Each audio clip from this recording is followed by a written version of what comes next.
Assalamualaikum warahmatullahi wabarakatuh. Perkenalkan, nama saya Falikul Isba. Di sini anak-anak akan belajar tentang bencana alam. Materi ini untuk kelas 1 SD, di mana muatannya terdiri dari 3: bahasa Indonesia, pendidikan Pancasila, dan ilmu pengetahuan alam dan sosial. Nah, apakah kalian masih ingat apa yang dimaksud dengan bencana alam? Apa saja macam-macam bencana alam yang kalian ketahui?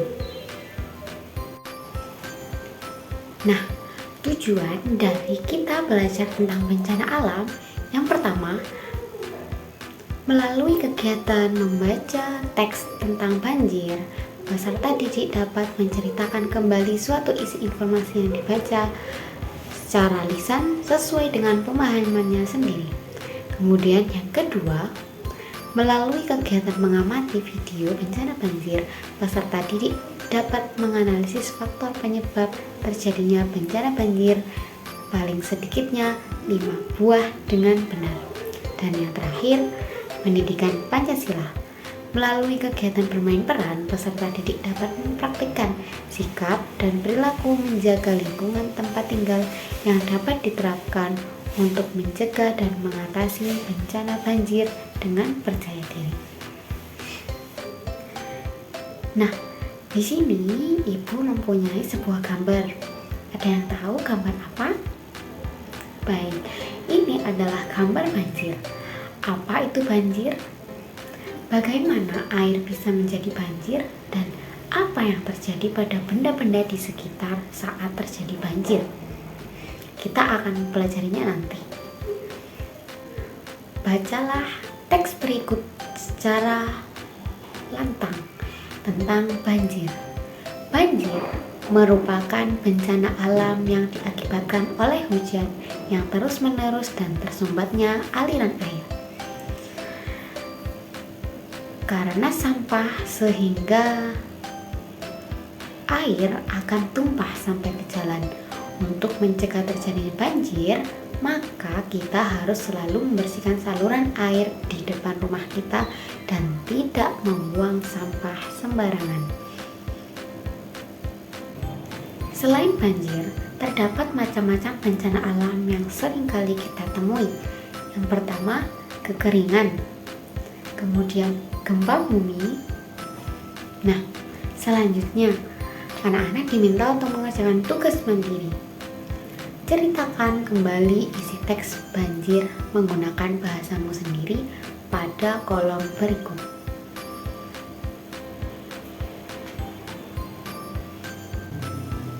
Nah, setelah kita tadi mempelajari tentang bencana alam, macam-macam bencana alam, sekarang kita akan belajar tentang penyebab dari terjadinya bencana alam.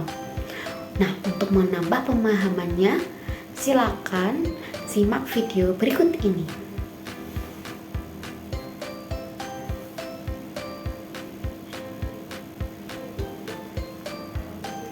Setelah melihat video tersebut, kalian telah mengetahui faktor-faktor apa saja yang dapat menyebabkan terjadinya banjir. Salah satu faktor yang dapat menyebabkan banjir adalah kegiatan manusia itu sendiri. Kegiatan manusia berdampak pada perubahan alam.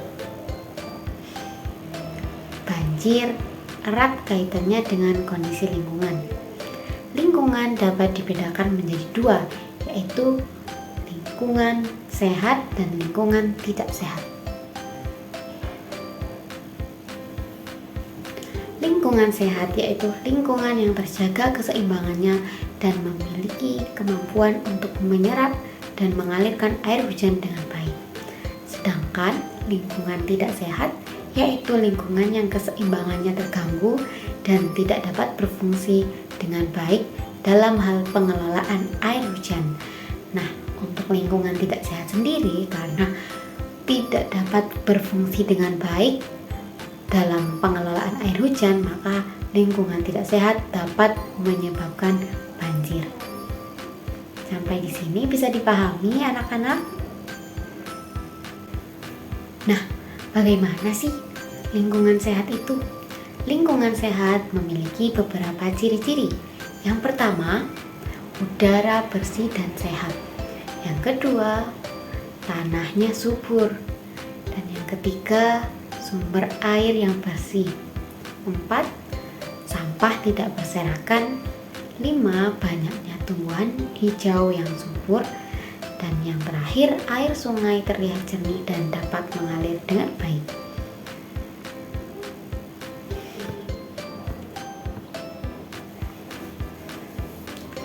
Selanjutnya, bagaimana dengan ciri-ciri lingkungan tidak sehat?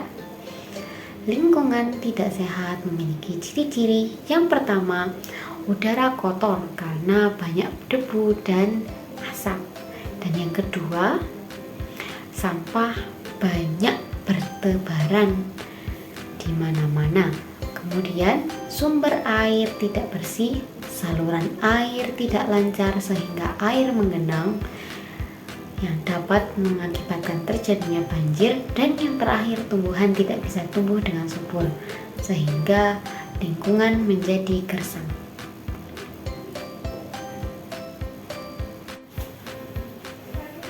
Nah, untuk mencegah terjadinya bencana banjir, maka bisa dilakukan dengan menjaga lingkungan.